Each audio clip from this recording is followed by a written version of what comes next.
ఓం శ్రీమాత్రే నమః. నమస్తే అండి. మరి ఈరోజైతే వరలక్ష్మి వ్రతం. వరలక్ష్మి వ్రతం అంటే అందరికీ హడావిడే. మరందరూ సంతోషంగా చేసుకునే పండగ అండి.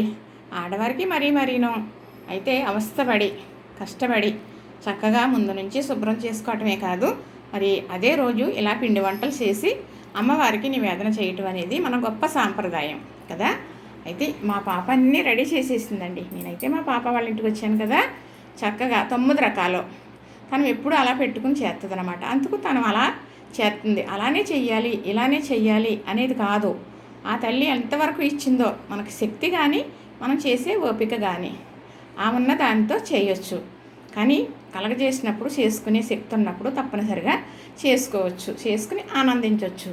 అమ్మవారికి అన్నీ నివేదన చేయడానికి చూసారా, చక్కగా పులిహార అండి, చింతపండు పులిహార రెడీ అయిపోయింది చూసారా. మళ్ళీ ఇది ఆవు పాలు పరవాన్నం. అంటే ఈ పాత్రలో వండటం అంటే దేవుడి పనులు అనేటప్పటికీ మరి భగవంతుడికి నైవేద్యం పెట్టేది ఒక పరిశుభ్రంగా ఉండాలని ఇలా ఇత్తడి పాత్రల్లో చేయడం అనేది మరి పూర్వం అయితే ఆ సాంప్రదాయం అనుకోండి. కానీ ఇవిడి పెద్ద తరగా ఇలా పాత్రలు కొనుక్కుందని చెప్పాను కదా, చూపించాను కదా మీకు. చక్కగా ఇదిగో చూసారా, ఇది కేసరి అమ్మవారికి నైవేద్యం పెట్టడానికి. అలానే ఇవేమో పూర్ణం కుడువులండి.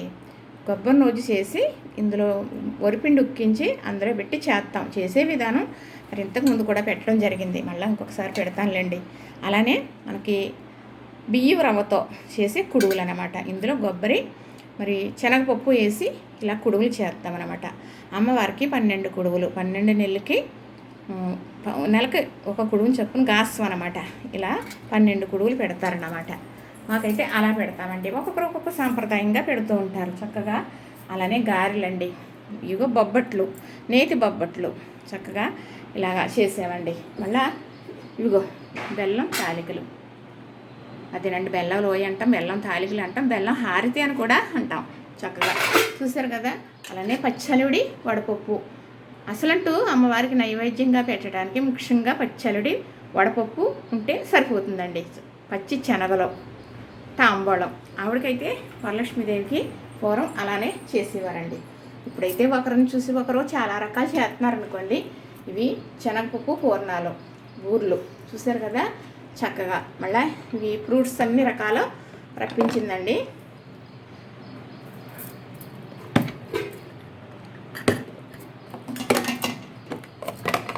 ఇవన్నీ కూడా చక్కగా బుట్టలో వేసి పెట్టడానికి. ఇవన్నీ పళ్ళు అన్నమాట. మరి అలానే అమ్మవారికి తాంబూలం సమర్పించుకుని మరి కథ చదువుకుని మరి లక్ష్మీ రూపు సమర్పించుకుని కొత్త చీర అమ్మవారికి కట్టింది. తర్వాత ఏమో దేవుడి దగ్గర కూడా పెట్టుకుంటారండి చాలామంది. మడత ఫలంగా పెట్టేసుకుంటారు కొంతమంది అమ్మవారికి అలంకరిస్తారు. ఇప్పుడైతే చాలా రకాలుగా చేస్తున్నారు అనుకోండి. అయితే నేను చేసే పద్ధతిలో తను అలా చేసుకుంటుందన్నమాట మా పాప. సరే చూసారు కదా. ఇవన్నీ కూడా మనకి పూజ అయిన తర్వాత ఆవిడకి నైవేద్యంగా పెట్టుకునే పిండి వంటలు చక్కగా ఇవన్నీ రెడీ అయిపోయినాయండి. మరి ఆ పాప అయితే పూజ దగ్గర సర్దుకుంటుందన్నమాట. మరి మనం చెప్పేది ఏంటంటే ముఖ్యంగా తాంబూలం అన్నీ సర్ది శనగలు, అరటిపళ్ళు, 2 ఆకులు, 2 చెక్కలు, పైసా పువ్వులు, శనగలు ఇలాగ ఏమన్నా పళ్ళు ఉంటాయి కదా అవన్నీ పెట్టి అమ్మవారికి ఇచ్చినట్టుగా తల్లి వాయనం, తల్లికి కానీ తల్లితో సమానం అనుకునేవారు బయట వారికి కానీ వాయనం అయితే ఇవ్వాలండి. తర్వాతే మనం ఎవరికన్నా మన తాంబూలాలు ఇచ్చుకోవడం, మళ్ళీ రిటర్న్ గిఫ్ట్లు బోల్డ్ రకాలు చేస్తున్నారండి. అవన్నీ పూర్వం చేసేవారు కాదు. ఎప్పుడు నేను చెప్పాను చూసారా, అదే విధంగా ఎప్పుడు చేసేదన్నమాట. చూసారు కదా చక్కగా. ఇలాగా మీరు కూడా చేసుకుని, అంటే శక్తి కొలతీసుమా అందరినీ చేసుకోమని చెప్పనండి. అంటే చేసేవారు కొంతమంది ఇలా చేస్తారు. అలానే కాకుండా ఇలా కూడా చేసుకోవచ్చు అని చెబుతున్నాను కదా. అమ్మవారిని తవలపాకులో పెట్టుకుని పసుపు ముద్ద ఆహ్వానించుకుంటే ఆవిడ చక్కగా వచ్చి కూర్చుంటుంది. మనం పువ్వులతో అక్షింతలతో పూజించుకున్నా చాలండి. ఎలా చేసినా మనం మనస్ఫూర్తిగా చేయటం అనేది ఆవిడకి ముఖ్యం.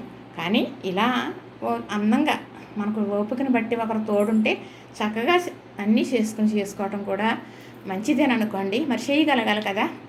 మరి ఇది చేసే శక్తి ఉండాలి, ఓపిక ఉండాలి. ఇది రెండోసారి చెబుతున్నాను. చూసారు కదా, నచ్చింది కదా. మరి మీరు ఎవరు ఎలా చేసుకుంటున్నారో మాకు కూడా చెప్పండి. మరి చూసారా. లైక్ చేయండి, షేర్ చేయండి, సబ్స్క్రైబ్ చేయండి.